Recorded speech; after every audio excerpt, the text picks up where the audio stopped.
Assalamu alaikum. Wa alaikum assalam. Yo, I'm Yum Yum. Get up, we gotta go. Flat, right? Okay. Yo, I'm Yum Yum. Yeah. Oh, look at the sound. I'm up. It's so clear. Alright, we'll get it together, we gotta go. Connection is direct, you know? Go where? You ain't heard?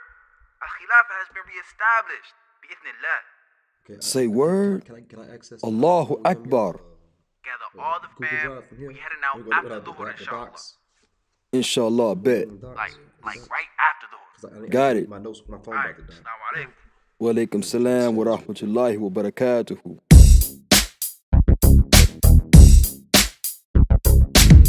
Sucks really bad, dude.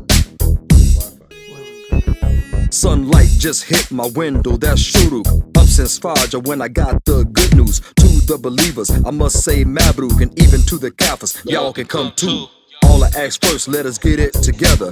Initially gon' be some stormy weather. We must have sabr for Allah's pleasure. About to head to Khilafah, ain't no place better. I'm going back to the Dola. I'm going back to the Dola. I'm going back to the Dola.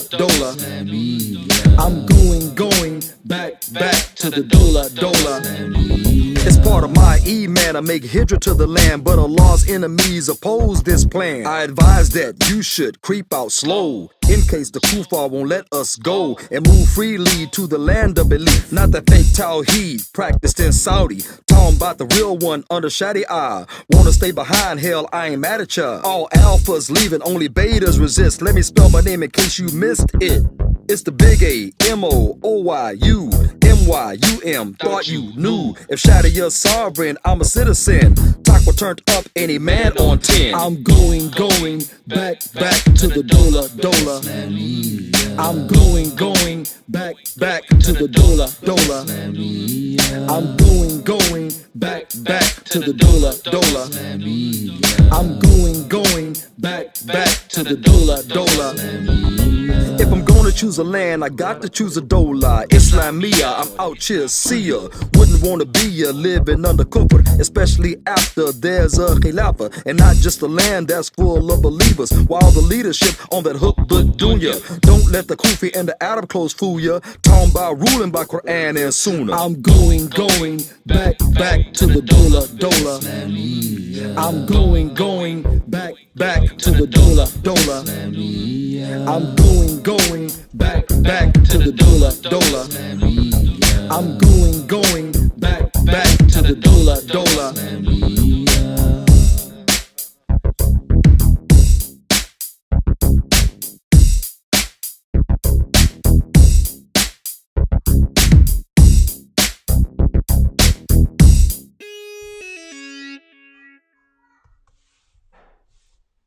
In the near future.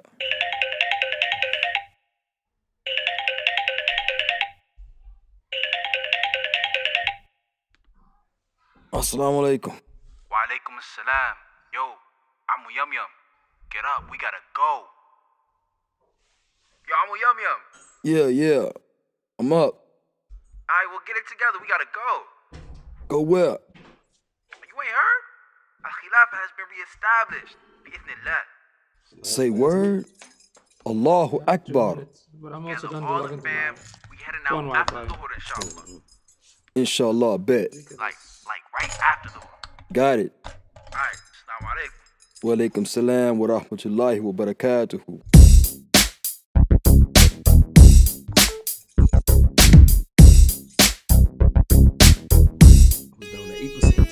Sunlight just hit my window, that's shuru. Up since Fajr when I got the good news. To the believers, I must say Mabruk, and even to the Kafirs, y'all can come too. All I ask first, let us get it together.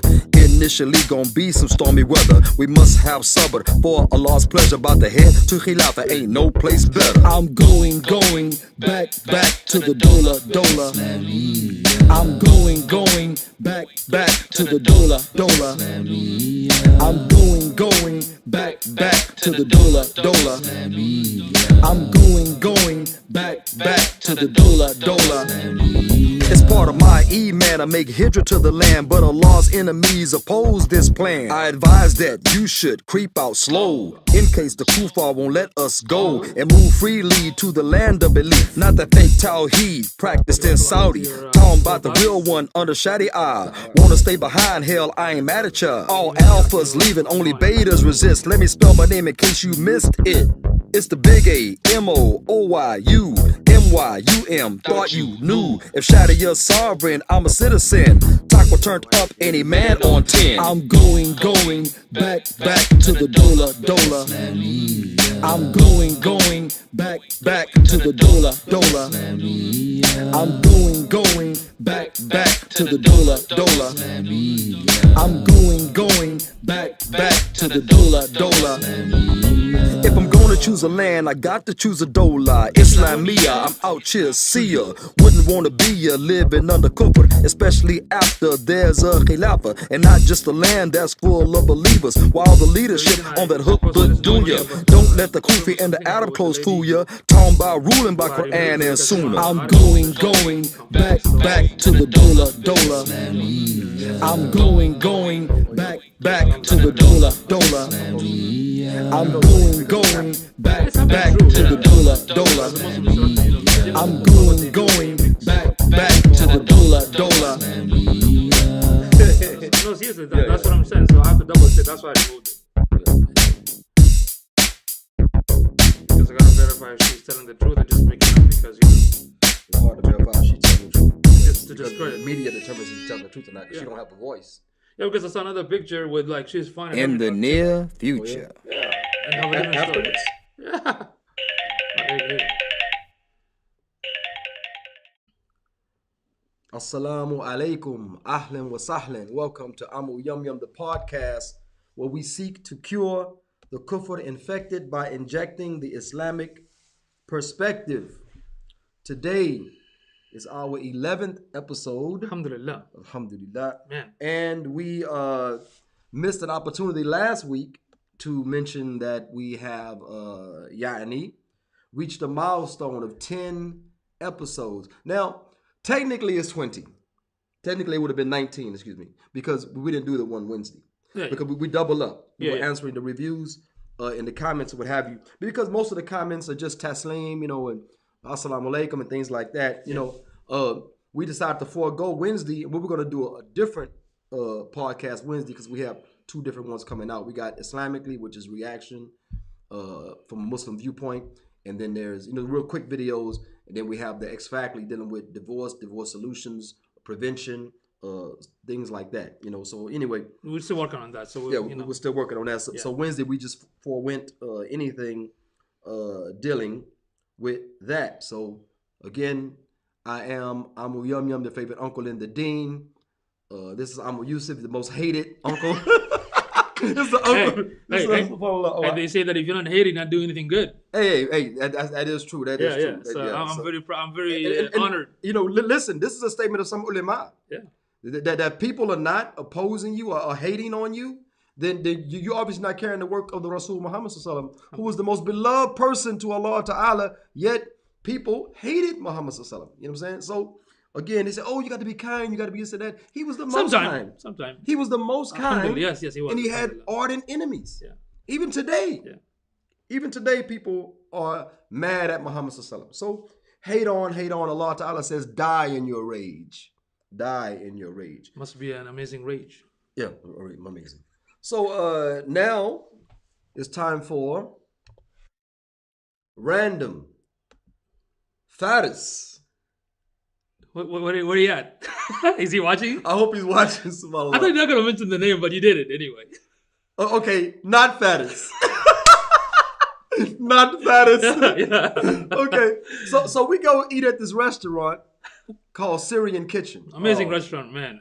SubhanAllah. The brother told us, he said, look, when y'all eat, we ate right after Jum'ah. Yeah. Jum'ah. So we'll finish eating before 3 o'clock. Yeah. Okay, so the brother told us, Amu Yusuf, he said, now we ate there before, but he made a statement. We had lamb and chicken, okay, over rice, mashallah. Very nice. So the brother said, after you eat, you won't need any more food, so we'll just go to Sultan after 10 o'clock and we'll just drink tea, chai. Yeah. Like chai, you know. So and we got there and we just chilling at Sultan, you know. And I had a little hummus with the bread, but it wasn't because I was hungry, it's because I'm fat. Yeah.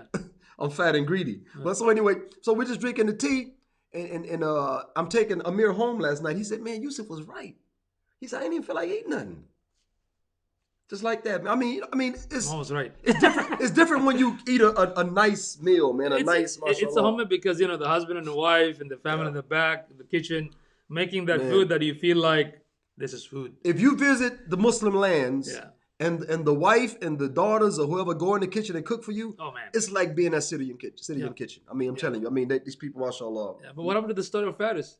Fattis. I mean, not Fattis. The name should not be named. Not غير Fattis. Yeah, غير Fattis. Yeah. Okay. What happened to this story? That's random. Man. What happened to the 1 hour thing? Okay, so Yeah, no, that's what we're doing. Okay, go. So Fattis says, Hey, don't can verify it. get mad at me, not Crayola. So, Yeah. but Fattis turned into a Crayola Sahir. Okay, Ibn Crayola. Even call it Saghir, right? Okay, so Follow information. a walking Google. Yeah. You know, Muhammad Sallam was the Quran walking. Yeah. The Google walking. Yeah, Okay. yeah. So anyway, so Fattis says, "Did you know?" Wow. I was like, "No." No. I don't know. No, you chilling. You were on the takai. You're like this. I don't even know what he's talking about. Yeah. I didn't know. Yeah. You know what I'm saying? He's like, "Did you know?" I say, "No." So he says, "Did you know you're not supposed to drink tea 1 hour, hot tea? You're not supposed to drink hot tea 1 hour after you eat or 1 hour before?" Yeah. And I said, "No, I did not know that." Yeah. Tea, please. Yeah. Actually, I said tea. I said, because you said that, please bring the tea right now. So and then I said with the asal, right? I said, asal honey. Yeah. I said, "I want tea." I said, "But tell him to bring me honey." Yeah. Okay? Yeah. Tell me to bring me some honey I want to sweeten my tea with the honey instead of with sugar, right? So Fattis says, "Did you know?" And I said, "No." I don't know what the hell you talking about, dude. You ain't finna mess up my tea and honey. You know what I'm saying? Ooh, tea and honey. I gotta go back. What? Gotta regress. We have no guest. Yeah. What happened? Actually, it's an invisible guest. No, there's no guest today because the topic is so heavy. Yeah. Everybody got scared. No, I'm just kidding. No. Yeah, they got scared. Brothers had obligations with family and friends. Yeah. And we didn't ask everybody. We asked maybe 3 people. Plus, we were busy with business. Yeah. You know, we have life, you know. Yeah, there's a lot of life going on. You Right know now. what I mean? It's like, A lot of living. yeah, we have life, so. A lot of living. So he says, "Did you know that if you put the tea, Yeah. the honey in hot tea, Yeah. it no longer has the benefit of the double and the bubble and the." No. He didn't say that. Don't add stuff, didn't say man. double? He didn't. Don't add stuff, man. I remember He said in Arabic somewhere else, but not yesterday. Okay. Yeah, so that's a So he partial said truth. that basically if you put a honey in hot tea, which I agree with him, but I want to be a butt, you know. Yeah, so yeah. I agree with him because the heat does change the chemical composition of things, right? So he says that if you put the tea in the honey, it won't benefit. I said, "Honey." Yeah. Actually, I said the honey. Yeah.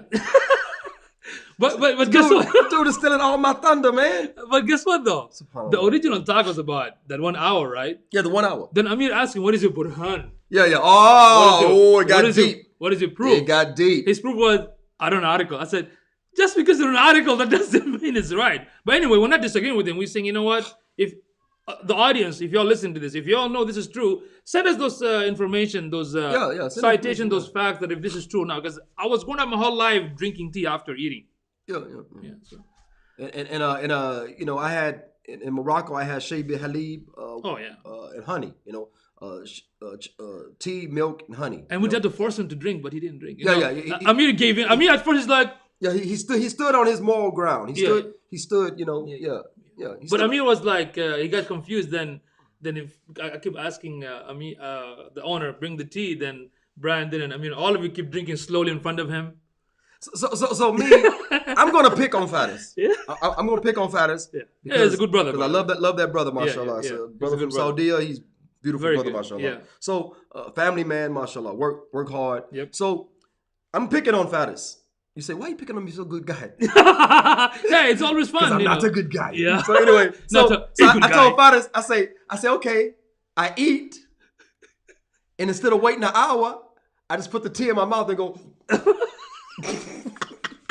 Not even last night. I was like, go. Hey, what happened last night? We were Sultan I last. go. After an hour. Even last night, we were Sultan. We texted after 1 hour.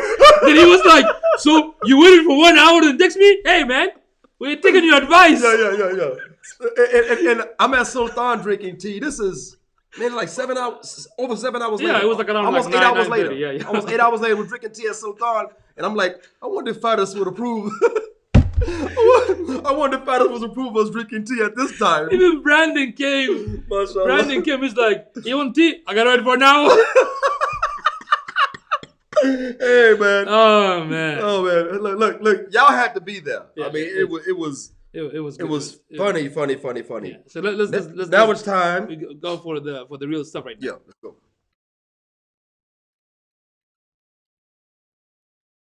What's popping? Okay. Topic: who would make Hijrah from Dogcoffer, the land that rules by non-Islam, Kufr, to the land that rules by Islam? Who would do so? Now, in order to make a Hijrah, first of all, you have to know what a Hijrah is. Then you would have to understand what you're making Hijrah to. Yeah. Okay. Then you would have to make a decision to go. So the question was, who would actually make Hijrah? I know a brother just posted that he's in Turkey right now. He's making his way to Mauritania. Yeah. He's making Hijrah. Okay. He's making Hijrah. And so there are there's three types. There's three types. There's two reasons. And there's three types. Okay? Before you jump there, I'm sorry to cut go. you off, but I think this word Hijrah linguistically means one thing, and from the Sharia point of view, it means something else. Yes, linguistically means migration. Yeah, migration. migration. Migrating or moving. Moving from one place to another. Yeah. It's a Hijrah. Okay. So that's linguistically. But when you talk about it from the Sharia definition, it is a whole different aspect. Yeah. So that's why I find it, correct me if I'm wrong, because I find it problematic that the brothers or the Muslim use that word Hijrah, but I'm like, to where? Because based on the definition, you have to move from the land of the non-Islamic to the Islamic land. Well, let's get to that Yeah. real quick. Disclaimer, okay? We don't have our disclaimer for the show, so we have to say. Oh, I have to say that it. I'm a Yum Yum the podcast is I don't know. I don't remember. No. We got it. I'm a Yum Yum the podcast is it basically reflects our views about Islam. Okay. Others have differing views. Our effort is to be correct, although we realize we may not always be right. Yeah. Others may differ in concept. These are ours. Yeah. That's the gist of the disclaimer. Okay. The other disclaimer is that this topic of the land of Islam or the Khilafah or Dawla Islamiyya, the Islamic State, is not about Daesh or ISIS. Those it's not crazy about people. that. Yeah, those crazy people. Well, it's not about, that's not the land of Islam. That's not quote unquote Islamic State. Yeah. I mean, if you study the Islamic State, if you study it, the first three generations, if you study the time of Muhammad Sallam first, then study the first three generations to get examples and lessons from, because you can only take sunnah from Rasulullah Sallam. Yeah. You take the examples and lessons from the first three generations, you'll see that this stuff that they're doing today, you know, if you look at the ratio of Muslims killed versus the enemies, so-called enemies, it's like 9 to 1. I mean, it's even worse than that sometimes. Yeah, and not just that. Like they kill Muslims. They don't kill, the enemies. You're right, and not just that. This topic is actually not that controversial. You know why? No, it's not at all. Because what's his name? If you all know Professor Noah Feldman, he wrote a book a couple of years ago. Okay. It's called. Look at the subject of the book, because all the Orientalist book, what do they say? The rise and the fall, the rise and the fall, the rise and the fall, right? But his book, I think he's Jewish, but he's a professor at New York University. He even actually teaches Sharia, amazingly. Yeah. So he wrote this book. If I want to check it out, it's called "The Fall and the Rise of the Islamic State." So he's talking about the Islamic system, the Sharia and whatnot. So it's not that controversial. But they actually wrote that in speeches and lectures. He said, and the non-Muslim professor would say, and when Islam comes back, and then the people say, wait a minute, don't you mean if? He said, no, Islam will come back. Yeah. There's a kufar. Yeah, and intellectuals. I mean, intellectuals. But see, the Muslims, we're not there yet. The Muslims are not there yet, okay? The kufar say Islam will come back, and when it does, they say, oh, wait a minute, don't you mean if? They said, no, Islam will come back. Yeah. Islam will come back. It's inevitable See, and when it does, ... You know what I'm saying? So, again, this is not a Daesh, ISIS type state. yeah. So we take that off the table, okay? It's not a Taliban type state, which Mullah Omar said, this is just a wilayat. You know, this is not for all the Muslims. It's just for us, Afghanistan people, okay? Yeah. So anyway, this is not what Ayatollah Khomeini did after the revolution in Iran. When he was asked, is this a khilafah? He said, are you the khalifa? He said, yes. He said, are you going to rule by Islam? He said, no. Right. So he backed off of it. Yeah, okay. yeah. What happened again with Taliban and what happened? I mean, even if you remember back in, was it Algeria or in Turkey? Which one of the so-called political party, the Islamic political party? No, it was Algeria. It was Algeria, right? Yeah. When they won, what happened? Yeah, the French planes came over and bombed them because they went through the democratic process, though. So it was not an Islamic process. They thought they could have the Algerian government for breakfast before they can have them for lunch, and the French had something else in mind. And by the way, brother and sister, if you don't mind, please, this is a very important subject and topic, right? So do us a favor, go ahead and click, share, and like, so brother and sister can benefit, inshallah. So they can benefit, because people are talking about making hijrah. We have to talk about this subject from an intellectual point of view. Ask your favorite sheikh about the subject matter and the content that we have here, okay? If he disagrees, put him in contact with us, because we want to learn also. Put in the comment too, you know? Exactly. So Hijrah is wajib under two circumstances. Okay. Hijrah is wajib under two circumstances. One, that it is if there is a Darul Islam, okay, if there's a land that rules by Islam, and Darul Islam is defined as a land that rules by Islam, implements Islam as a foreign and internal affairs. Okay, they protect the Muslims, and their aman, their security is under Muslims only. Their sustenance, okay, it's from Allah Ta'ala ultimately, but they cannot rely like China is a paper. They call China a paper tiger because China relies on exports. If the exports stop, you cut the exports, China's gonna be like, oh, the economy gonna crash. So again, that's the paper tiger thing that Islamic State cannot have. So the leaving from the land that does not rule by Islam, which could be Muslim and it can be a bunch of Muslims there. They don't rule by Islam. It's called Dogcoffer. Okay, ruling by Islam, implementing Islam, protecting the Muslims, being sustained by the Muslims. Okay, and like say foreign and internal affairs. So leaving the land of Kufr to the land of Islam, that is makes Hijrah wajib, obligatory for you. Okay. Are you talking about land or lands? Land. Has to be one, in Islam, you can only have one Amir, or Mu'mineen, over the believers. Yeah. And you can only have one land. Everything else is annexed to that one land. You don't have separate Islamic states. You can't have separate leaderships, but we're going to touch that also in more detail. So going from the land that does not rule by Islam to the land that rules by Islam makes Hijrah wajib, if you have that land that ruled by Islam.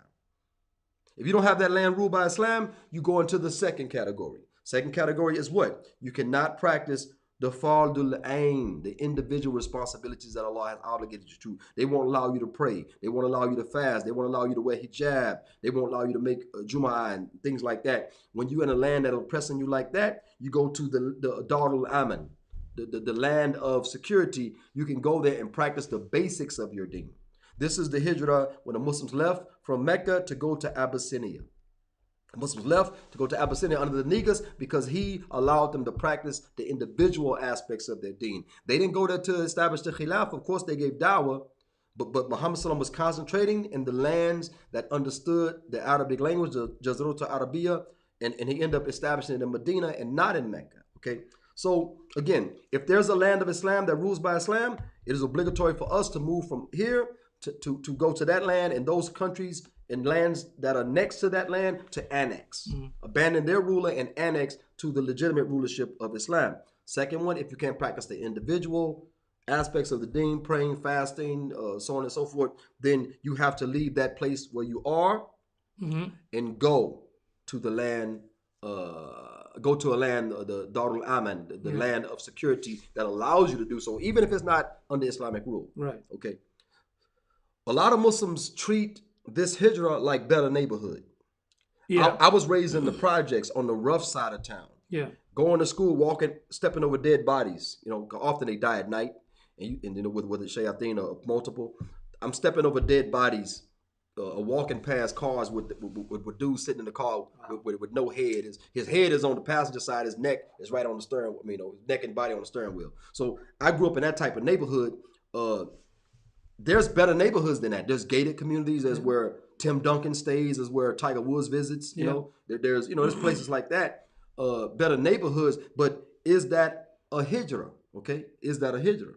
I'm not prevented from practicing the individual aspects of my deen in any case. Yeah. You know what I'm saying? So hijrah is not going from a better neighborhood to another neighborhood, but indeed going to a land that is ruling by Islam or moving to a land that allows you to practice at least the basics of Islam. Yeah. See, when some Muslims say that, I don't think of it from the Sharia definition. Yeah. When they say I'm going to hijrah to Turkey, Malaysia, Saudi, whatnot, I'm thinking, oh, you just basically migrating. You're moving. Moving to another place, you know. Relocating. Relocating. That's how I'm thinking about it, because I just don't like to use that term. I don't like to use that terminology. Like, Salah has a definition, has a meaning, has a purpose, has a, it belongs to that, right? The hijrah, like from a Sharia point of view, it belongs to a specific thing. I don't like to use it because it doesn't exist. You know you're not in the land of Islam. You didn't make hijrah to the land of Islam. You know you didn't when you cannot practice Amr bil Ma'ruf wa Nahy anil Munkar. If you cannot enforce right and forbid wrong in that land, if you believe photos are haram, you can't say take that photo down of the king without going to jail. You're not living in the land of Islam. Yeah. If you say music is haram, you cannot say close these large music stores in Mecca and Medina. You can't do that. Yeah. You cannot say, oh, Mariah Carey, get out of here. They will lock you up. Right. Get out of here, Nelly, with your underlay, oh, what's up tonight? But if you're gonna relocate to a good place, it's okay. It's fine. But stop calling it hijrah. That's what I'm saying. Like people ask me, what do you want to really live? Like, be honest with you. I said, Mecca, man. I mean, I'm born and raised, and when I went there back in 2019, I mean, dude, I don't want to come back, but because that's individually, that's it. That's individual, but not as a whole, right? Yeah, but you got to be quiet. I would only retire in a place like that. Yeah. That's it. When I get throat cancer or something, I can't talk like. I can't enjoy right in the bed wrong. I'll be like. Then you're gonna go, right? Pointing. Then you're gonna go. Yeah. Then I'll go because they won't let you. So you're not in the land of Islam if you cannot criticize the leadership. Yeah, you're not in the land of Islam. And I think at the same time, we're not saying don't go to those places. All we're trying to say that, hey, understand the difference. Don't mix both. Yeah, because when they tell me, say, I'm going to make hijrah to Turkey, I'm going to make hijrah to Mauritania, I say, bye, Felicia. Right. Yeah. So anyway, Dar Aman, okay. Now, why hijrah to Dar Aman, a land that, gives you security of practicing the basics of your deen? They don't oppress you for being Muslim, basically. They're not ruling by Islam. They're not promoting you as Muslim, but they allow you just to be, okay? 2 exceptions for not leaving the land, Dogcoffer, the land of Kufr, and not migrating to the land of Islam. 2 exceptions, okay? One is that you are da'if. You are weak. Yeah. You health-wise, financial or financial circumstances where they will kill you and wipe out your whole family. It's different circumstances. Everybody has different individual circumstances. If you are da'if and you're truly weak, this da'if is like you're being oppressed, okay? You're being oppressed. Then in that case, you don't have to move until the situation changes where you can make hijrah, okay? The next one is that Amir does not order you to come. He says, stay behind. Now, the siyasiyun amongst us, the Muslim politicians, when I say Muslim politicians, we're talking about the most intellectual of us, okay? Not the ones that sit around talking about praying and fasting all day, but these people understand that Islam is as-siyasa. It means to organize the affairs of mankind, of the people, okay? So these people, the siyasiyun, say that when Islamic State comes back, that the people that are what they call here essential, you got builders, you got plumbers, you got nursing, you got doctors. To build the nation, basically. Yeah. The resources, tech, the manpower. Stuff like that. That's technically savvy. Things like that. To build the place where Muslims can have security, and the non-Muslims that live, the Ahl Dhimma, will have security. To build that place, it will take people that are fortified to build it. Now, one thing that America does to Europe and to Russia and things like that, they try to force on them weaker, poor nations. When they try to build their economies, America tries to push them to join the EU and push them. You know what? It's to weaken the main nations. It's to weaken them and put a bunch of dependence upon them. Now, see, I was like that when it came to marriage. I would accept dependence, but I was weakening myself. I was weakening my finances and everything. I was accepting dependence, and it seemed like a good thing to do. Oh, look at a poor country, bring them in. No, you gotta take care of yourself. Yeah. You gotta build yourself up where you can adopt and assume these weaker countries. You know, but see, the thing about Islam, Allah blessed us that no matter what land it is, that land is full of resources, not only people but material things. So anytime the Khilafah annexes, we don't have them problems. Yeah.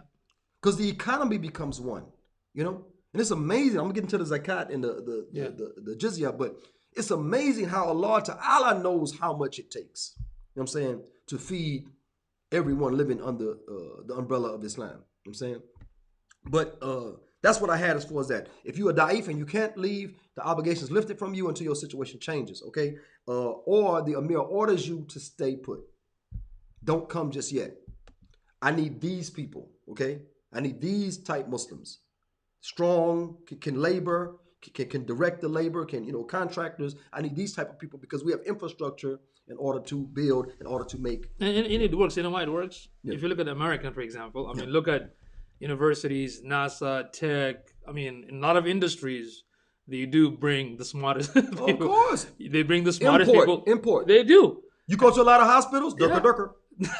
It's true, though. I mean, Yeah, I'm telling you. I have to get the they credit. call it intelligentsia. Yes, they bring. Okay, Ferdinand and Isabella raided Spain. Spain was under Islam almost 800 years, okay? Yeah. Ferdinand and Isabella, Christians, raided Spain and expelled the Jews. They were persecuting them, killing them, and expelled them. How did the Jews get to Morocco? Okay, Morocco on the West Africa, okay? How did they get to Morocco? They said that the Khalifa was in Egypt at that time. He told Ferdinand and Isabella, he said, look, don't expel the Jews. They make up your intelligentsia. Are you idiots? Yeah. What are you doing? Yeah. They make up your intelligentsia. So they said, no, we don't want them here. The Khalifa in Egypt said, bring them here. Bring them Jews here. I'll take care of them. Bring in the Jews to take care. Oh, yeah, Allah, bro. You stop watching Fox News. Yeah. I'm telling you. So anyway, any one of those trash news. Anyway, I should say trash, right? Yeah, yeah. Okay, trash. Trash. Okay, so anyway, what happens is that they started trekking from Spain through Morocco trying to get to Egypt. But when soon as they hit the Muslim lands, they stayed put. They got to Morocco and said, oh, we like this. Yeah. And not just that, even if you study history, even for the non-Muslim out there, when they say that how Islam destroyed culture, it didn't. I mean, not the at Muslim ruled India for like what, more than 300 years. You still see the statues. Yeah. You still see all the cultures. Yeah. You see what I'm saying? The smell is still there. Can't believe it's so I'm saying they didn't take the smell. Oh man, you're gonna piss off some people. Okay, that's good. Yeah, they didn't bring a bunch of fabuloso. Anyway, so no, you Hindus, you stop killing my people. Yeah, man. Even in India, like these extremists, man, they're just man. I'll bring some deodorant and start slashing all y'all Hindus. Oh, don't touch the GPS. Anyway, so you call it GPS. coordinates. It's called You coordinates. gotta be careful. We're not supposed to. Oh yeah. You can't do that. Oh yeah, you can't do that. You can't do that, man. Go on. No. See, I can say the N word, Yeah. and he can make fun of Durker Yeah, because he's Durker, and Oh, no. I'm Nurker. Yeah, no, something. I don't know. I remember that verse in the Quran. What I said. Something about don't make. So okay. So anyway, I'm getting phone calls right in the middle of the podcast. No, okay.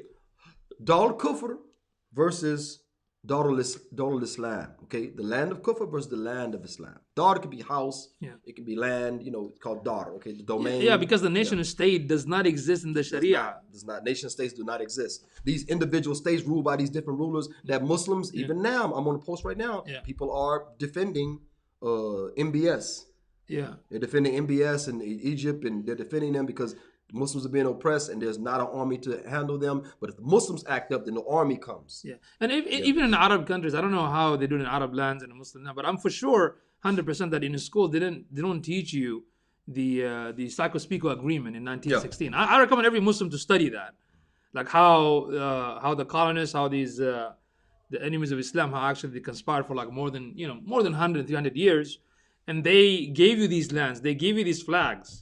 Like how Brother Hamza, may Allah, give him a lot of mashallah barakah. Hamza Andreas from UK, when he said these colonists, they came and raped you and killed you and all this stuff. You celebrate it. And they give you the flag. Every year you celebrate it. Yeah. Celebrating independence from Allah and His Messenger. Yeah. And independence from Islam. And they're the one who actually created this nation state, divide and conquer. and you sucked it up. So the generation after us, our children, the one after another coming up, they have no clue that how Islam, and when you talk about the subject, Islam used to rule for more than 1400 years. But that was in the past, in the history. It doesn't happen anymore. We need to move forward. We need to move on. But that's like in 1924. That was the last time. That's not too far. That's not far. I mean, bruh, if you see the Khalifa, he's being expelled. You see him come down the steps and get into his carriage. I mean, that was our last Khalifa. That's a legitimate ruler right there. The love, I see him. I love this man walking. No homo. I love this dude walking. I'm saying I love him. I'm seeing him. That's the last legitimate leader we have, and all we can do today is defend these despots. But let's go. We're gonna do a comparison. I can't stay too long. I gotta have my son pick up his uniform by 12:30. So we have time. Yani. So anyway, so I got a good 30 plus minutes, man. So I'm be swinging. Anyway, so driving like this. Swinging. All right. Okay. Anyway, so what happens is that this. Dogcoffer versus Dar Islam, the land of Islam versus the land of Kufr. Okay, here we go. There are some distinct differences in what we live in and under today versus when Islam is reestablished, or when Islam was established and will be reestablished, inshallah ta'ala. Muhammad said it will again come back. Alam and Hajj Nabuwa on the level at the strength of prophethood, and then he was silent. There was nothing more to say after that. He said, we start off with the Anbiya, the prophets. He said, then Allah, it lasts as long as Allah will, Allah raise it up. He said, then we have the Khulafa. It will last as long as Allah wills, Allah will raise it up. Then we have the kingship, the nepotismic rule. Then you have the biting and oppression. It will last as long as Allah will raise it up. He said, then there will be khilafa ala min hajj nabuwa. Okay? There will be khilafa on the level of prophethood. Then he was silent. So we have that evidence. So the differences between living in the land of Islam versus living in the land of Kufr are vivid. Let's talk about some of them. This is not absolute. This show is not about being obsolete because we are Islamically idiots, okay? And if we're idiots, then some of you all need to really, really be. What do you say? Idiots. Didn't work. the button didn't work. You're lucky. So anyway, so what happens is this. We're going to do a comparison, okay? Let's talk about leadership. The leadership in Islam, which we touched on, is centralized. It's one ruler. Muhammad say if you're united under one ruler and another person rises up and claims to be Khalifa, he said, kill that man. If he wants to make shaqaq al-ummah and split your staff, kill that man. How many leaders today would be under the knife if we were actually practicing Islam? I'm not saying going out and I'm talking about that if we are under an Islamic ruler, the Amir al-Mu'mineen, then the other ones will be illegitimate. Right now, all of them are illegitimate. So who are you going to kill? Kill yourself. And the whole purpose of that hadith was to emphasize that the unity. There's supposed to be one Amir. That's the whole purpose behind it. So don't. So in that you have a leadership that is centralized. Okay, you have a leadership that is centralized when in this land that we live under. Let's use America. Okay, American system. The land that we live under, this system. The leadership is spread out through quote unquote balances. Okay, so Obama will make 100 promises, don't do none of the promises except for the rights for the LBGT, ABCD, EFG, or the elites. Or the elites. So Obama didn't fulfill any promises he promised to the common man. And his excuse was, 8 years they wouldn't let me, Congress wouldn't let me, the House wouldn't let me. This was Obama's excuse, So anyway, because the leadership is centralized, nobody's going to stop the Amir al-Mu'mineen for doing what is best for his ummah, what is best for the people, Muslim and non-Muslim living under the rule of Islam. Okay, let's we talked about the centralized leadership. It's not a balance of executive, legislative, judicial. It's not a balance of that. It is the leader that is centralized leader. And we're going to go into elections because this is an extension of what I'm talking about. Elections are not haram. We got to stop saying elections are haram. What you are voting is not haram. What you're voting for. Now in Islam, you only vote for the Amir al-Mu'mineen. We have the example during the time of Uthman, radiallahu anh. Every door was knocked. Every door that could be reached was knocked, and the women and men and every mature young person was asked, what is your opinion? Who should be the Amir? Uthman got the majority of the votes. Uthman became the Amir. And from the ijma' of the Sahaba, nobody disagreed. Yeah. that this method, this what you call it, wasila, this Yeah. this means was right under the tariqah or the methodology of Islam. Yeah, and there's another one like it's called Ahlul Hal wal Aqd, right? Yeah. So these are, I don't know if I use this comparison, could be wrong, but it is not exactly, but similar to like electoral college, but not exactly electoral college, because the Sahaba, when they selected, the community trusted the Sahaba. Makes sense? And whatever the Sahaba. Yeah, well, they didn't poll the sentiment of the people. Right. See, the electoral college polls your sentiment to make you think that you're involved. Yeah, so that's So there was no deception with the al halal. Yeah, so the concept, but it's not exactly like, that's what I want to say. So we will have elections, we will have voting, but you only vote for the Amir al-Mu'mineen. Now his mu'aween, his assistants, and the wali of any particular wilayat, the governor of any particular section or area of the Islamic State, those are all appointed by him. The tax collector, everyone is appointed by him. They don't sit before a house in a Senate Judicial Committee and ask all kind of hard questions. And at the end of the day, they're already verified and certified anyway. Yeah. It don't matter if that justice, I forgot his name, Kavanaugh or whatever. It don't matter if he raped a girl in college. It don't matter if he was drunk and out of his mind and did all kind of crazy stuff in college. None of that matters because they're still going to verify him and certify him. So there's no committee to sit in front of. The Khalifa is solely responsible for selecting his staff and his assistants. So you're not going to be able to vote for a governor. You're not going to be able to vote for a mayor. You're not. But the Khalifa, in his wisdom, let's say if that area is heavily populated Shia. Now some people, if you don't call it Shia in Islamic State, yes it will. Leave them alone. Okay? Right. Long as they not acting, long as they're not slandering the Rasul, long as they're not saying anything, they can practice their taqiyya and kitman, and they can do that. But so I'm saying, if there's a land that's heavily populated Shia, it is the wisdom of the Amir to have their governor of them. Even the imams of their masajid, to have from them, okay? That is the wisdom. Didn't have to, but the wisdom is not, when you oppress people, they clap back and they push back. Yeah. And that produces unrest. Yeah. And some people might misunderstand because of what you said right now. They will think that, is this like what is it called? Autocracy? What is it? What is it, like a monarchy? Monarchy. You have the autocracy. Autocracy. No, but the Khalifa doesn't receive revelation. He doesn't receive revelation. Yeah, I mean, we say what do you call that? I forgot that word they use. Yeah, he doesn't receive revelation because he has to go to the ulama. Theocracy. Yeah, he has to go to ulama for different issues. Yeah. He himself needs to be just, knowledgeable, mature. There's surrounded by knowledge with his shura. Yeah, and there's so many conditions for that too. But look, the bay'ah or the allegiance for that individual is to rule you by what Allah revealed. Yeah. It's not to go with your desires and your sentiments. It doesn't matter what background he is from. Muhammad said what? Yeah.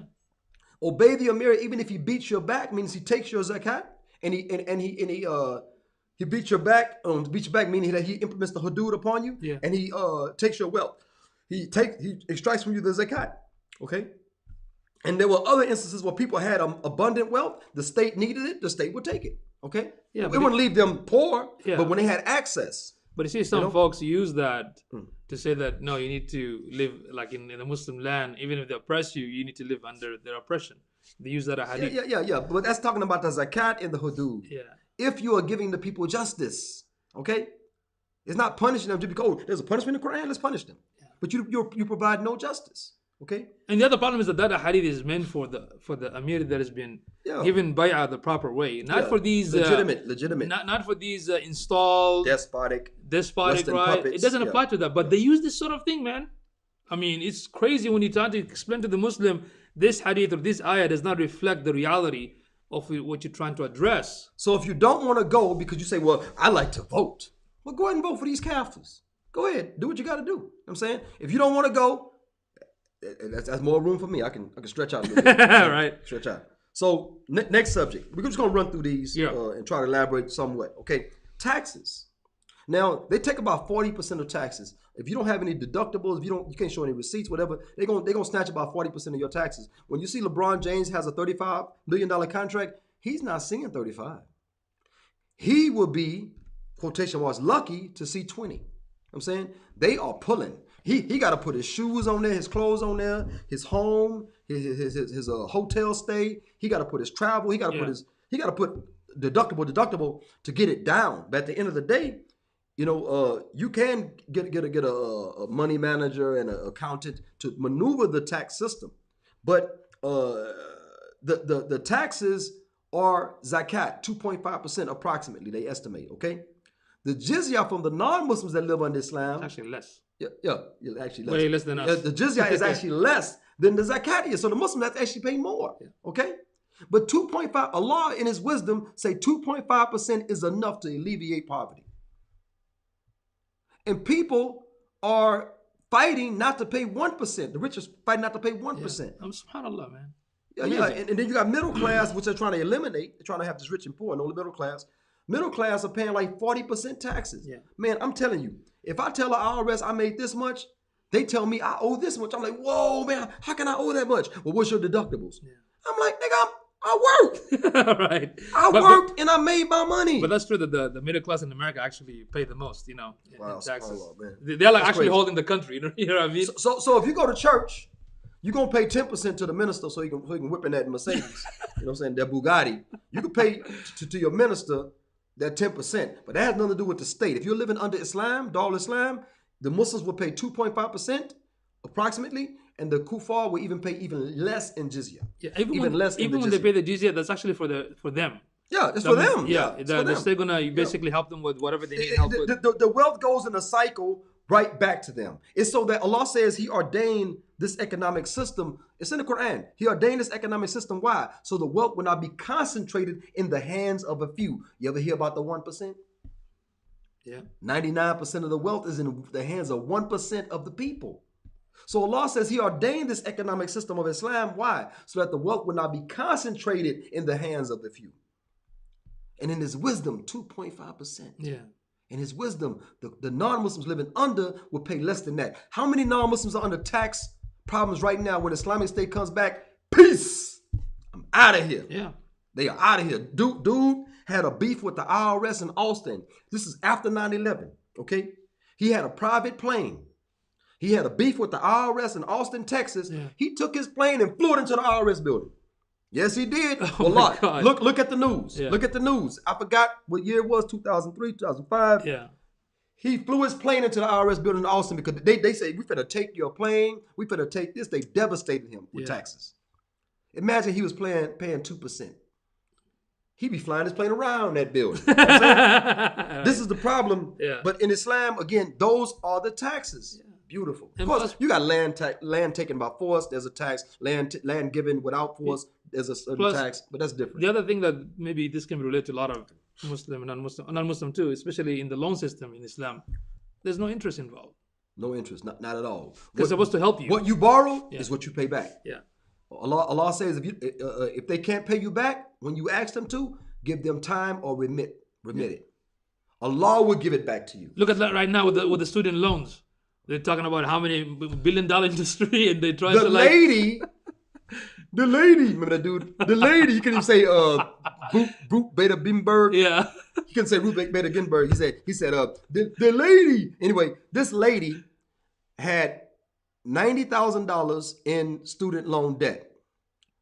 In 10 years, she paid $120,000. She still owes more than what she initially agreed to. And you cannot file a bankruptcy for a student loan. It's a trap. Bees in the trap. So anyway, that's a Nicki Minaj song. I'm putting I'm making a meme about MBS and Nicki Minaj. I'm making a meme about MBS. I ain't had time right now, but I'm gonna get it. Anyway, so that is the tax situation. Let's go through it, okay? Because I don't have a lot of time. Okay, anyway. We'll make time, don't waste my time. Don't waste my time. Yeah. So anyway, Jizya and Zakat versus IRS. Let's talk about that. We talked about it. We out of here. Okay. So the war, drafting. I don't believe in any of these corporate agendas in these wars, especially killing Muslims and killing innocent non-Muslims. Like Muhammad Ali said, he said, I ain't got no problem with no Vietcong. Yeah. He said, my oppressor is right here, blonde hair, blue eyed. He said, I'm not going to go over there and fight in Vietnam. Okay. And you know, may Allah bless him, for being a man in this deen. Yeah. Okay. So anyway, the Ahlul Dhimma, the people of protection, the non-Muslims living under Islam, cannot be drafted for a war. Don't have to lift a finger. Anytime they fought on the side of the Muslims, even against their own Christian counterparts. Historically. Okay? Historically. Yeah. Like in Israel and stuff like, Jerusalem, yeah. So anyway, even when they did, they volunteered to do so. Okay? Or they were hired as, hired guns. They were hired. They were like really skilled. So Muhammad SAW would hire them and pay them from the booty, from the war spoils. Yeah. Okay. So, but anyway, they volunteered to fight. Okay. They were not obligated to fight. They would try, not me, I'm too old, but they would try to draft my sons. I'm like, don't do it. Anyway, I'm just saying, so they would try to draft people that don't even believe in that war, don't even believe in that system and that oppression and supporting these, corporate entities and things like that.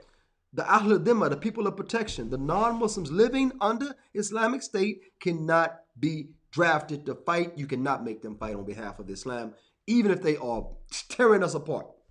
Even if they're raining down bombs upon us, you cannot make the non-Muslims fight. Yeah. That is our contract with them. We will collect your jizya, which is less than zakat. We will protect you. It's not obligated for you to protect me. But what have they done in history? They've always picked up arms to fight for the system that took care of them. Yeah. They've always done so. Yeah. Okay. Minority status. There are no minorities in Islam. I know they got this fiqh al-aqliyah, fiqh al-aqliyah. Yeah. There's no such thing. These sheikhs are talking about fiqh al-aqliyah. These sheikhs are talking about minority fiqh. There's no such thing as minority fiqh. The Muslims living under non-Muslim lands are not minorities. The non-Muslims living under Muslim lands are not minorities. So there's no minority status. You won't have a need for an NAACP and I forgot the Cesar Chavez thing. Basically, they're going to be citizens of the state. They're citizens of the state. Yeah. And there are decrees and libraries you can read written by Omar and Muhammad Sallallahu and things like that. You can, not written by Muhammad Sallallahu, but stamped by Muhammad Sallallahu. You can read these decrees talking about the protection of the Ahl Dhimma, and if you harm them, you will face harsh retribution. In fact, there's a hadith that Muhammad Sallallahu said that if you harm them, he's not going to see you in the Jannah, So there's no minority. There's nobody above another person in Islam. Your rank is in the sight of Allah Ta'ala with Allah Ta'ala, but we will not oppress anyone that is not believing as we believe. Okay. Freedom of religion. First of all, they got some crazy religions out there. They got some, butt naked, whatever religions out there, and you're not gonna be able to get butt naked and roll around in the mud or whatever y'all do, praising whatever God y'all worship. Mm-hmm. But Islam, when you talk about the, in quotation marks, freedom of religion, Islam was the only system that actually allowed that. You know what I'm saying? Islam is the only system that actually allowed that, because if I have freedom of religion, Islam tells me to remove the kufr and establish Islam on top of it, like Muhammad Sallam did in Mecca and Medina. Okay, so I can't establish a party independent of the Democrat and Republican or the Green Party, whatever, Libertarian, whatever they call themselves, and actually call for the dismantling of kufr system and democracy, capitalism, and the reestablishment of Islam. I cannot call for that in this land. Okay, and I cannot go through Islamically as a Muslim. I can't go through the processes.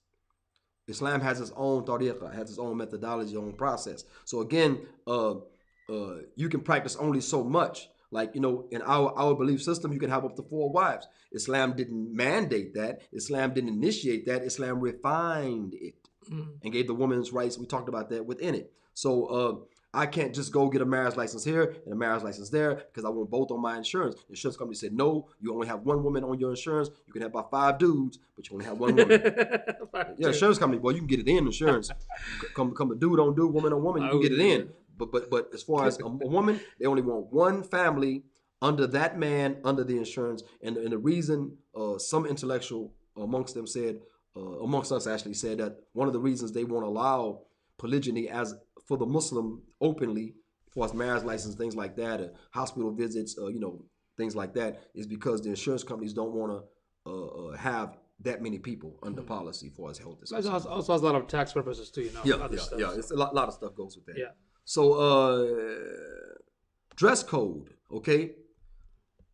All you hood red hoochie mom, Anyway, so what happens is that you won't be allowed to walk around in your leggings. You won't be allowed to walk around in your leggings, and men won't be allowed to walk around in their biker shorts, showing their bulge and things like that. Whatever. Anyway, so again, you don't have to dress as a Muslimah. You don't have to dress as a Muslim man. but you have to dress respectfully. You would not be allowed to walk around like that. And I gave a talk a while back in many occasions about how beautiful it would be that if your wife was inside the house walking around in leggings and booty shorts and things like that, and that was the only thing you saw.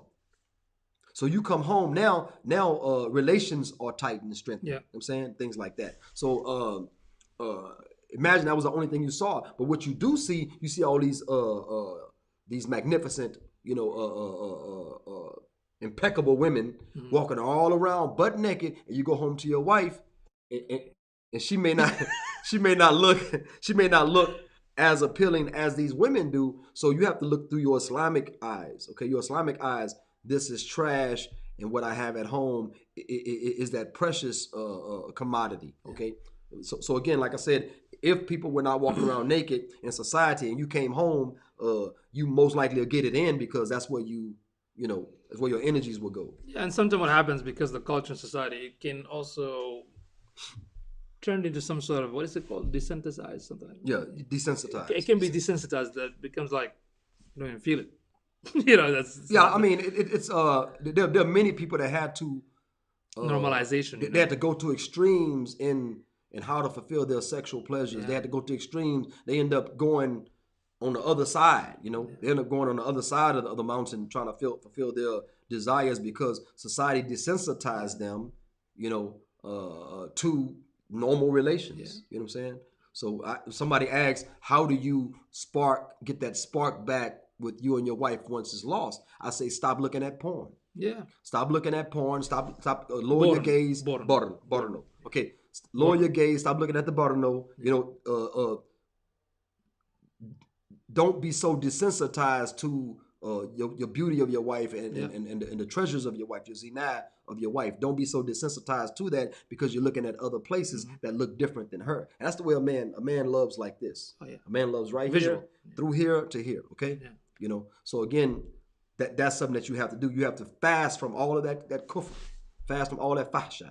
Yeah. All that bari. Even social media. Social media. Don't look at social media. Yeah. I mean, look, you're gonna get. Look, if you're on social media, you're gonna get the porn. Catfish. You're gonna get. I mean. They got a sister from Canada, man. I don't know how she got on my friends list, but man, this is crazy. Anyway, so drugs and alcohol, not readily available. There's no government seal, like Malcolm X said. He said, when you break a whiskey bottle, that's a government seal you're breaking. There's no government seal alcohol. It's not provided for you. It's not there for you. So if you are an alcoholic, Muslim or non-Muslim, you might want to stay with the kuffar when Islam comes back. It's very strange that that 40, again, correct me if I'm wrong, but 40% of the accident happens because of the drunk driving, whatever, the alcohol. Well, what khamr, Allah Ta'ala says khamr has specific and general implications. Yeah. But the khamr is mentioned, and every other drug falls under it. Crack falls under khamr. Meth falls under khamr. You know why? Alcohol kills more people in 1 year than crack will do in 10 years. Alcohol is terrible. You talking about COVID related? Alcohol related? They don't put a mask on the alcohol. In fact, they do a lot of ads now. Oh yeah, man, there's everything. Right? Everything is an ad. Confusion. Everything is an ad. So anyway, the drugs and alcohol will not be provided. There are no liquor stores, okay, in the land of Islam. I went to Morocco. They have the Marjan. It's like the Walmart, and there's a section for alcohol. Yeah. My wife said, "Oh, that's for the non-Muslims." I said, "Nah." Wasn't there an Islamic state that the Christian used to have their own thing, or no? Well, in their own area, own area, because alcohol is part of their ibadah. Yeah, so in their own area, but there were no like stores where people could just go inside like that. And the Khalifa has no right on you what you do inside of your home. Yeah, what's in your home, you have no right. Omar had a suspicion a man was drinking right line. He followed the man, looking over his fence, jumped his fence, ran inside the house, said, I got you. He told Omar, he said, okay, let's go to the Rasul. Let's go to the Rasul. Let's go. He said, because you have 3 sins, I have 1. And he cannot be punished for what he's doing in his house. Yeah. First of all, he said, Omar, first you spied on me. He said, then you enter my property without permission. And you enter my house without giving a salam. Yeah. You know what I'm saying? He said, let's go to the Rasul. Omar said, I'm good. Right. He said, I'm good. Omar admitted that he was wrong and he walked away. Yeah. You can't be suspicious and spying on people because what's in their house, not even the Khalifa has a right. And the same with these cameras and things like that, just to add that, was not on my notes. Yeah. You can have cameras for security, but you cannot be spying on people. Yeah. You cannot be spying on people and using it for that particular purpose. Social services, okay? The social services in the Islamic State, we're dealing with life necessities. Muhammad SAW said that the son of Adam has nothing more as a need than shelter, a roof over his head, clothes on his back, and food in his stomach. Mm-hmm. These three right here, you would not fight for these. The bare necessities, there'll be government housing, there'll be government programs where you can go get food and drink, and there will be halal drink. Okay, and there'll be programs where you can go and get clothing. These things you would not compete for. And what's funny is that I heard a guy talking about capitalism. He was not a Muslim. Mm-hmm. He said, "What kind of land makes people fight for the bare necessities of life?"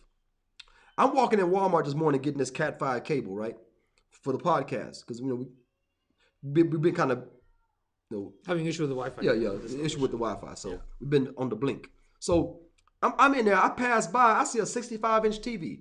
I say, "Ooh, I didn't have time to get it. I wanted to get it. Okay, I wanted to get the 65-inch TV because it's really, really cheap, And I wanted to get this TV, and that's what we will compete for when Islam comes back. We'll compete for the big TV. We're not going to compete for shelter. We'll compete for the nice surround sound. You're not going to compete for, you'll compete for the Ferragamo and whatever else trash that y'all like to wear because it has somebody's name on it. What is Ferragamo? Some kafir, dude, like Louis Vuitton and Gucci and all that crap. So anyway, Muslims say, "Ooh, Ferragamo," because somebody told them Ferragamo is good. Michael Kors. But aren't these made in China? Yeah, and a lot of people don't even like you. Right. Like people, they got racist statements. They don't even like you. Anyway, so the point is that, so the issue is that you'll compete for Ferragamo and raise your money and buy that trash, you know what I'm saying? But you won't compete for bare necessities of shelter and clothing and things like that. Also with food and drink. If you want caviar, if you like that trash, okay. Caviar is good, man. I never ate it. Tastes good. Fish eggs. Yeah. I'm done. Anyway, so anyway, what happens is that you can compete for caviar and go get your strive for that stuff. But the bare food and drink and so on and so forth, it's going to be provided by the state. You say, "Well, this is a welfare state. This sounds like socialism." No, it's not. Socialism doesn't allow you to earn and grab that bigger TV and that bigger house and this and that. But you would not be homeless under Islam. You would not be, even today in the lands of Islam, man. Like, people beg, but you're not going to find nobody starving. I'm saying people share their food. And like, I'll use Morocco again. Yeah. You can knock on a door and say, Ana Jai. You know what I'm saying? I'm hungry. They're going to feed you. They're going to feed you. And if that house doesn't have anything, knock on the next door. You're going to get something to eat, okay? So you're not going to starve because that remnant of Islam still Alhamdulillah, yeah. lasts. Because still lasted, yeah. Muslim, alhamdulillah, generous. Yeah, very generous, mashallah. So again, continuing, social services, we talked about that, okay? About welfare system, it's not a welfare system, it's that you shouldn't be competing for the bare necessities. Okay, I got this one about, I'm not going to do that one, okay? Okay. Child support, child custody, okay? In Islam, where a woman divorces a man and takes half the wealth, in Islam, you won't be allowed that. You're allowed that right now in this kufr, and Allah is going to ask you about every penny you took above what you earned. Take the kids away. Taking the kids away, things Right. like that. Islam has a different view of child support. Islam has a different view of child custody. Islam has a totally different view of that. So if you're that person that says, I'm going to marry this dude, and as soon as he doesn't please me, I'm going to divorce him and take half of his wealth, then the land of the kufr is where you might want to stay. Because in Islam, you're not going to be allowed to oppress people like that. And men, yes, are oppressed. Men get oppressed and they kill. Men get oppressed and they kill themselves. Yeah. There's too many reports. Dude, they took the dude's kids. Yeah, a lot of fathers actually took his kids. The dude killed himself, man. Because he wouldn't see his kids anymore. So yeah, I mean, and plus, I know for a fact. I mean, the wife of my ex-wife, my two oldest kids. I'm going to my sister's house out of town. I stopped by, pick up the kids to go. She told me I can take her stepson, but I can't have my kids. You know why? Because I love her steps. I love my stepson, of course, but I love my kids, and because that hurts me, she was allowed to do that. So legally, I had to make a police report. Hey, she's not giving me my kids. The police said, "Did you have the report? Do you have the court ruling with you?" I said, "I don't ride around with that, man. She knows it's my day." You know what I'm saying? So again, that's because she took me to court. It's not something I did to her. So again, you got to keep making reports so you can file with the courts that she's not giving you your kids. So no matter what the courts say, the court always favors the woman, even if they violate the court order. You got to have a really good lawyer, pay a whole bunch of money into the system. In Islam, you won't have that. So if this is what you like, this empowerment thing that they're doing with you all, making y'all above, making the shaza above the men, if you like that, then you might want to stay with the kuffar. But hey, when Muhammad allowed the catapult, so you might get catapulted, you know, if you're over here. So anyway, so the bars and the clubs, which are called the zina daycares, the daycares of adultery and fornication. You got Ashley Madison website you can go to. Hey, I like to cheat on my wife. I like to cheat on my husband. You got those websites, legal websites. 40 million members. You know. So there's no bars and no clubs. If you like to twerk at home. Okay, twerk at home. If you like to get drunk, you're gonna have to get drunk inside of your home. Make some hooch in your toilet or whatever, like in prison. But these zina daycares would not be under the land. Inside the land of Islam. And plus the zina, I mean, even Salahuddin rahmatullah alayhi, he basically said that if you want to destroy society, let the zina be very popular among the youth. Exactly. Right? Exactly. And if you look at the Western society in general, look at the family structure. When you break the family structure, the whole society breaks down. Right now, they're trying to redefine what family is. Yeah. Oh, yeah. Really, they're trying to. So those things will not exist now. Again, in Morocco, I saw it was a little door. It's like a bunch of stores, places, and it was a little door that said bar. بالعربي bar. Bar. Yeah. B-A-R-S. B-A-R. Bar. B-A-R, bar, you know. Bar. Anyway, so you can get that, especially in Darbeda, you know, and things like that. So they got Jeddah and places like that. You can go and get loose, you know, like in Saudi. They're having constant now in Saudi, of course. And so free speech. I'm trying to get through these. Yeah. Free speech. Nope. You're not allowed to say what you want to say. Okay. That's oppression. I can call Trump an orange butt hole, okay? You won't be allowed to slander the Khalifa like that. You won't be allowed to do that. Islam doesn't allow you to freely talk about, you know, of course Trump is whatever he is, but I'm talking about you cannot slander Muslims, period. You cannot slander the leadership like that. Like the slander that happened to me and other Muslims. I'll take you to the Mahkamut Madalim, the court of unjust acts. I'll take you there. And watch you get lashed. I'll be like, a 1 and a 2. I'm a count. You know what I'm saying? You can't just walk around slandering Muslims. You definitely cannot talk about the leadership and have freedom of speech. You just reminded me, like, if you slander a sister with no proof, Islamically going to be lashed how many times? Oh, it's going to be 100 lashes. Yes. Yeah. See? Protecting the woman, man. Yeah, of course. So again, like I said, there's no free speech in Islam. I know you all go online. Y'all go online anonymous. A lot of anonymous people. And on these pen name, things like that. Islam won't allow you to do that. You won't be allowed to do that. So if that's something that you but like it's oppression, man. Yeah. Stay where you're not oppressed. Stay in Dogcoffer where you're not oppressed. Okay. But at the same time, we're not saying, because I have to define what freedom of speech is, where it came from, what's the root of that concept from a secular concept, right? But Islam does allow open dialogue. Conversation, of course. You know, it allows it. But when we say free speech, you mean untethered. You can say whatever you want. Yeah. You know, you can curse in this society. You can curse. I mean, you know, an adult cursing kids out is not considered an unfit parent. Islamically, you're unfit. If you curse around your kids and you allow your kids to curse and stuff like that, you're unfit. You know what I'm saying? But again, when you say freedom, that means untethered. That means there's no limitations for you. Okay. So anyway, freedom of expression, okay? Islam values the society over individuals. See, people are talking about my individual rights, and my individual rights end where another person's individual rights begins, which means, you know, there's no freedom there, okay? Yeah. So Islam values the society over the individual, okay? The society has to be protected, you know, and that's why the rules and laws are there to take care of society. Take care of society. You as an individual, well, I don't feel, okay, well, feel the way you feel. Feel the way you feel. But nevertheless, the society will be the focus of, because asiyasa means to govern the affairs or to foster the affairs of the people, not the individual. I feel, okay, now I'm finna identify as a lizard. I'm gonna identify as a lizard. That's the one ugly I'm gonna lizard. start catching flies. I think I'll make a cute lizard, first of all. So anyway, I'm gonna start catching flies with my tongue. I'm gonna identify as a lizard. I want my lizard rights. I want my lizard rights. They're like, dude, stop doing that, man. Right. Like the meme I posted. Yeah. It says, the doctor said, sir, said, it's ma'am. Okay, ma'am, you have testicular cancer. Yeah, I saw that. I'm like, you can call yourself whatever you want to call yourself. Islam is not concerned about, Yeah. Islamic State will not be concerned about the individual. Yeah.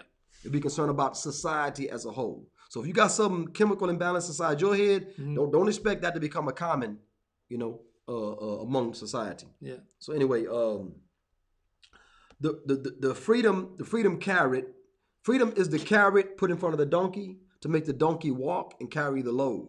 Okay, Islam is not going to deceive you saying it's a free society.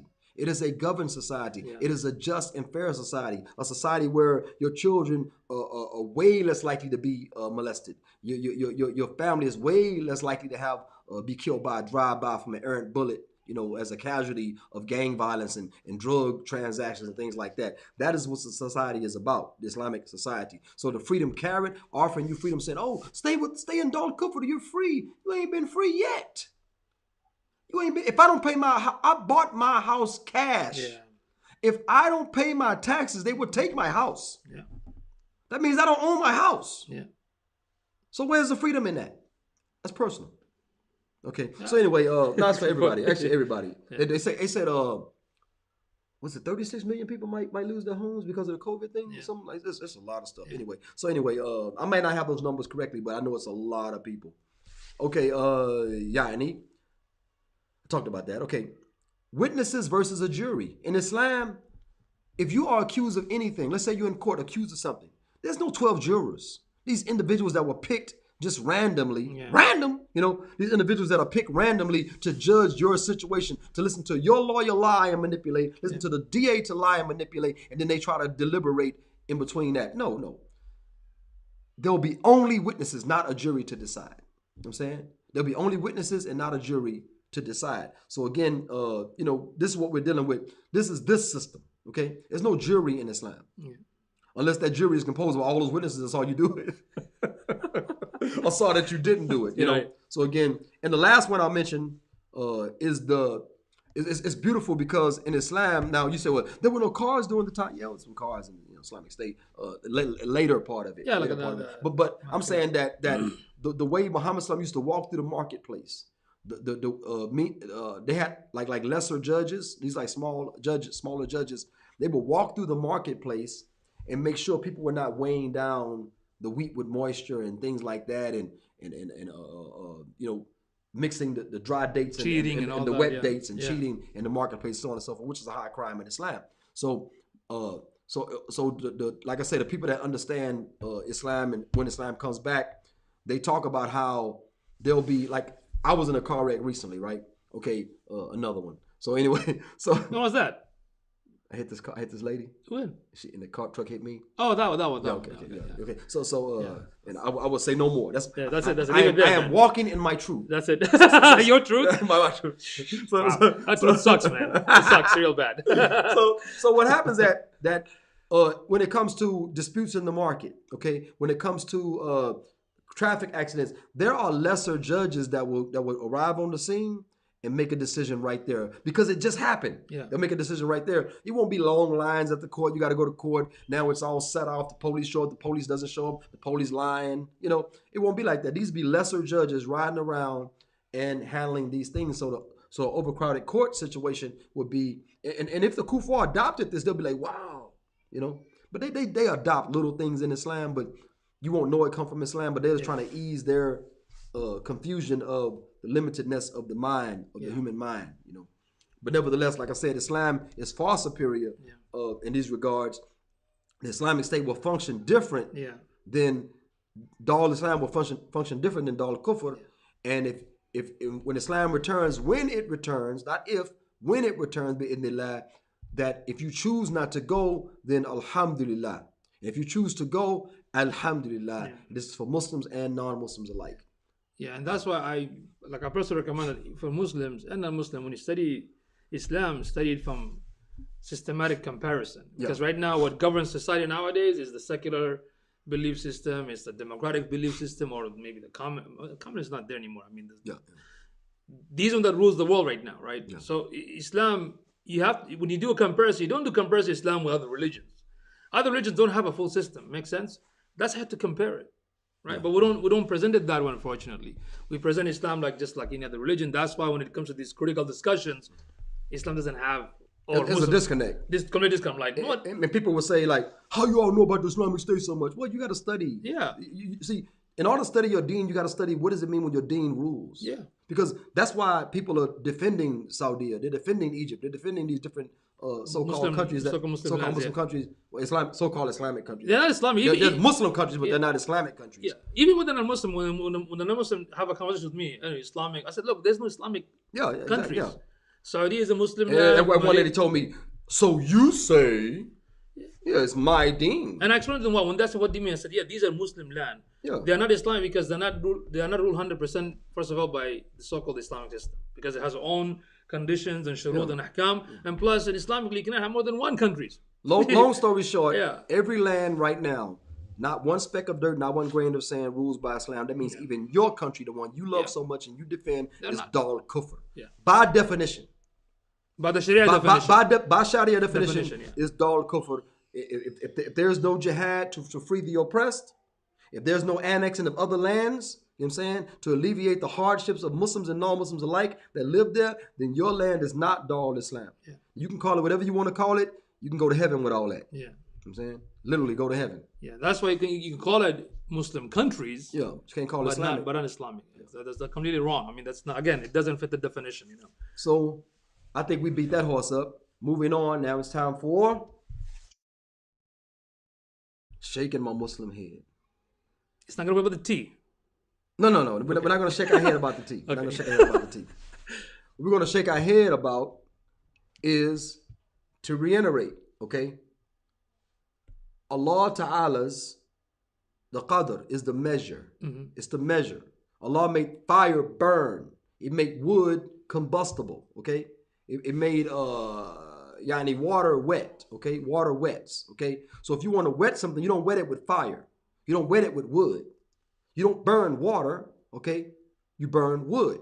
You don't when you want to cook something, you don't use water to cook something, use fire. Mm-hmm. And if there's a fire water combination, the fire will come first. Yeah. Okay. So again, this is called the qadr, the measure of things. When Allah says, Ma qadr Allah haqqa qadri. They are not measuring Allah in his right measurement, or estimating Allah in his right estimation. So we know the measure of things. Allah Ta'ala taught Adam the qualities of all things. So Adam knew about fire. It was no caveman situation, okay? Adam knew about fire. And the problem is that in our careers, in our clothing, in our functioning normal life, everyday life, we tend to use the qadr and we measure, we make decisions. And we know that if we make bad decisions, bad. Okay, we make good decisions, good. Yeah. Okay? But when it comes to the corrupt rulers over our lands, qadr Allah, nothing you can do, qadr Allah. Oh, okay, look. That's like a cop-out, It's like, I'm going to steal your wallet, qadr Allah. Do you say qadr Allah when I steal your wallet? No, you try to get your wallet back. Yeah. So why can't we get Islam back? Yeah. Why we got these, like the brother said, all these multiple rulers, these nation states, qadr Allah. Allah said, وَلَنْ يَجْعَلَ اللَّهُ لِلْكَافِرِينَ عَلَى مُؤْمِنِينَ سَبِيلًا. Allah does not allow the kuffar to have authority over us. One of the qualifications for Dar al-Islam, like we mentioned, was that our security is under Muslims, believers. Yeah. Our security is not. When Saudi feared Iraq, Saddam, I'm saying, who's that? Fattis. Man, come on, man. When Saudi feared Iraq, what did they do? They called in the kuffar. They called in the kuffar to defend them. That means the Aman, the security. The security is not under the Muslim. Not within the Muslims' hands. Okay, this is what I'm saying. So we gotta stop defending these despots, these evil people. We gotta stop defending them. Cause that means I should defend the person that breaks in your house and harms your family. Qadr Allah. Qadr Allah only works when it comes to us being oppressed and not practicing the deen. But in our everyday life, something different. Yeah, like what's happening in China with the Uyghur Muslims, what happens in Burma, what happens in different places, what happens in Kashmir. So whenever time we bring this subject, oh, that's their problems, it's their land, mine is mine, this is their issues. And what do they say in Saudi? They say, oh, that's Allah's punishment upon them. We can't help them. Yeah. And Allah tells, help the oppressed, feed the poor, help the needy, so on and so forth. So you don't help the Muslims that are needy and poor and oppressed because that's Allah's punishment on them. So when you pass by a woman being raped, say that's Allah's punishment on you. Yeah. When you pass by a child that's starving, say that's Allah's punishment upon you, child. You don't do that. But when it comes to the Muslims in our ummah, we got every excuse in the world for kufr. And I talk about Islam, I'm the bad guy. Well, say hello to the bad guy. You'll never see another bad guy like this. You'll never see another one like this. Say hello to the bad guy. Oh, that's a good one. I like that. I like it. I don't know if I got the words right, but that's good. I'm pretty much there.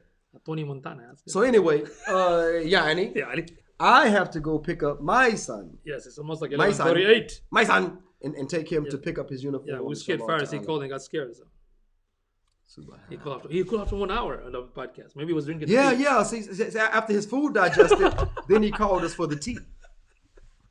So, Yani, so... Are we going to go through the question real quick or no? This is one comment, that's it. I mean, Allah salam from Jeremiah, Matik, Betsy. What else do we have? Dan the man. And... Dan the man. And Sabir and Ali Baraka. But Sharifa, Sister Sharifa said, it's actually true because it messes with iron absorption and hardens any protein you've eaten. My doctor says it's why a lot of us are anemic. Oh, tea. Sister Sharifa, please give us some links and resources. No, her doctor says. That's it. That's it, khalas.